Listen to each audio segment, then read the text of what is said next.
এটি স্যামসাং এর একটি ল্যাপটপ। আমার কাছে আসছে এটি নো পাওয়ার। এটা স্যামসাং i7 11 জেনারেশন। এটা কোথাও দেখানো হয়েছিল কিন্তু সেখানে রিপেয়ার হয়নি।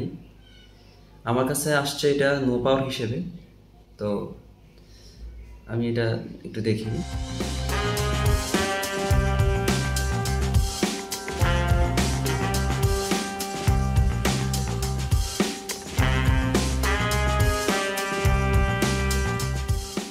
ব্যাটারিটা কিন্তু খুব হেভি, হ্যাঁ, এটা কিন্তু খুব ভালো ব্যাকআপ দিবে। আমরা দেখলাম যে এর আইও কন্ট্রোলারে কাজ করা হয়েছে, চেঞ্জ করা হয়নি আর কি, মানে হয়তো রিসোল্ডার করে দেখা হয়েছে। এটা তো ওইরকম কাজ করা হয়নি। আসলে স্যামসাংয়ের স্কিমেটিক পাওয়া যায় না, ডায়াগ্রাম পাওয়া যায় না, তো বায়োস পাওয়া যায় না, কিছুই পাওয়া যায় না। খুবই রেয়ার সিরিজ। এই সিরিজের ল্যাপটপ আসলে বাংলাদেশেও কম, এগুলো অনেকেই বাইরে যায় নিয়ে আসে, ওই ক্ষেত্রে আর কি বাংলাদেশে কিছু আছে। কিন্তু স্যামসাং ল্যাপটপ তো বাংলাদেশে খুব কম এবং কোনো কোম্পানি এটা ইম্পোর্টও করে না। তো আমি একটু দেখি আমার মতো করে।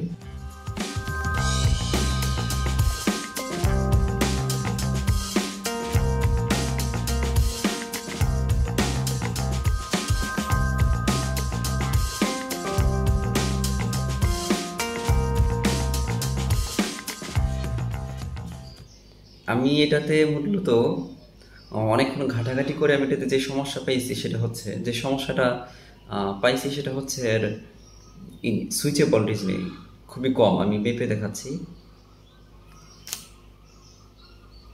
যে 1.5 1.6 এরকম, কিন্তু এখানে কিন্তু 3.3 ভোল্টেজ থাকার কথা। আমি একটু ডায়াগনোসিস করে দেখি কোত্থেকে সমস্যাটা করছে, একটু দেখি আমি, তাহলে বুঝতে পারবো। দেখি। আচ্ছা, অনেকক্ষণ দেখা দেখির পর আমি এটাতে যেটা পাইলাম সেটা হচ্ছে এর সুইচের পাশে একটি রেজিস্টর আছে, যেখানে ক্যাপাসিটর লাগানো আছে। আগে যেই দেখেছে না কেন, এখানে মূলত রেজিস্টর থাকবে, ক্যাপাসিটর নয়। তো আমি এটাকে চেঞ্জ করে দিব। এখন তাহলে এটাকে সুইচ করে দেখি কি অবস্থা।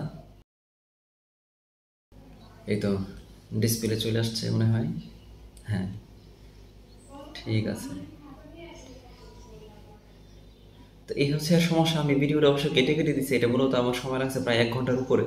আমি একটু কেটে কেটে আর কি ভিডিওটা দিচ্ছি আর কি। তো এত আপডেট স্যামসাং সিরিজ আমি কখনো কাজ করি নাই, কারণ এই সিরিজটা তো বাংলাদেশে খুব কম, এটা কোনো কোম্পানি ইনপুট করে না। ওই কেউ যদি বাইরে থেকে নিয়ে আসে, ওই সেখান থেকে কিছু বাংলাদেশে আছে যারা ইউজ করে আর কি। কিন্তু মূলত কোনো ইম্পোর্টার স্যামসাংয়ের বাংলাদেশে নাই।